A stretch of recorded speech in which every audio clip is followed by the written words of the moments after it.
Hey everybody, my name's Ed. Okay, I'm right here on Lake Shore Drive. I don't know if you can make it out. Going that way is south and that heads back towards downtown. I don't know if you'll be able to make it out in the video here, but that building right there where my finger is, that's the Hancock building. You go back this way, you can see the skyline going north. Okay. I've got some funny books here, so I just thought I'd show off with the stuff that I bought today.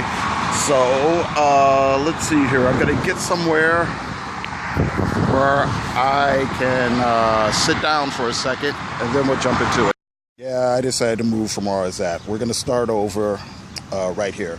Okay, so let's look at this. I've got Scooby Doo Apocalypse #1. This is the revamp.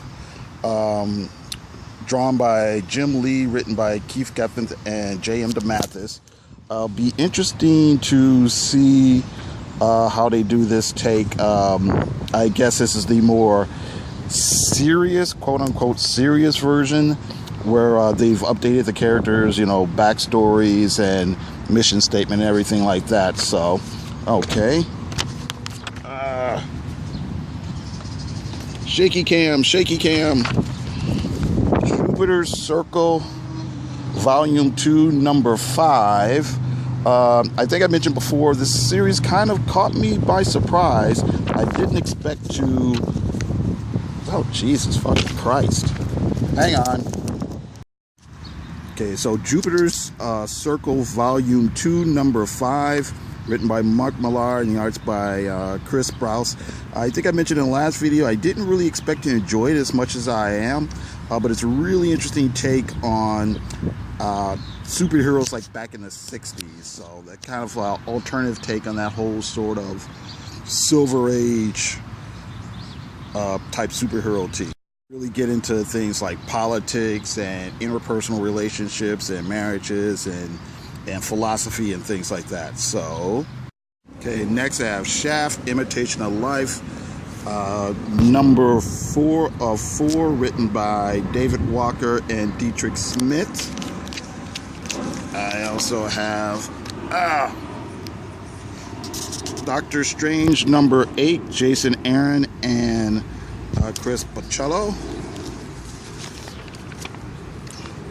Mockingbird, number 3, by Chelsea Kane, and the artist is, I can't say her name, Kate Nimitz. Is Niemczyk.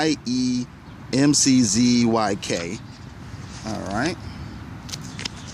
I've got Nighthawk number 1, again written by David Walker, and the art is by Leonard Kirk and Jesus Albertov. Okay, now this is going to be pretty interesting. This particular version of Nighthawk comes from the Marvel Max series, and that series was a mature reader's line, and in it you had these kind of doppelgangers of doppelgangers. You know, it was yet another version of the Squadron Supreme. But in that story, or that line, the comics were a bit darker. The characters were all kind of broken in one way or the other. There was a lot of political stuff going on. And it's interesting because this new series, it's that Nighthawk, but he's put into the traditional Marvel 616 universe.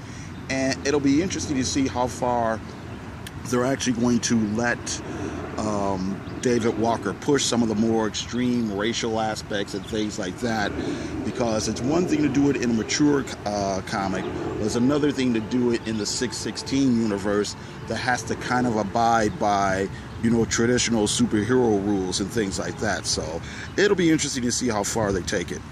Also got Patsy Walker, Hellcat number 6 by Kate Leth and Natasha Allegri. Got Dreaming Eagles, number 5 of... Whoa. Bending the comics. number 5 of 6. Really been enjoying it. I've mentioned before, it's about black fighter pilots during World War II. Written by Garth Ennis, and the art is by Simon Colby. And I also got Divinity number 2, Divinity 2 issue number 2, and it's written by Matt Kent and Trevor Hairsine, or however you say his name, Hairsine, Hairsine.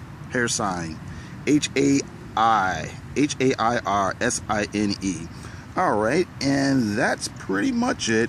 It is a really, really nice day, so I don't know if I'm going to stay inside and read comics or just going to find some trouble to get into while the sun is shining and everything. All right, so that's it. I got to thank you very much for listening, and you all have a good day.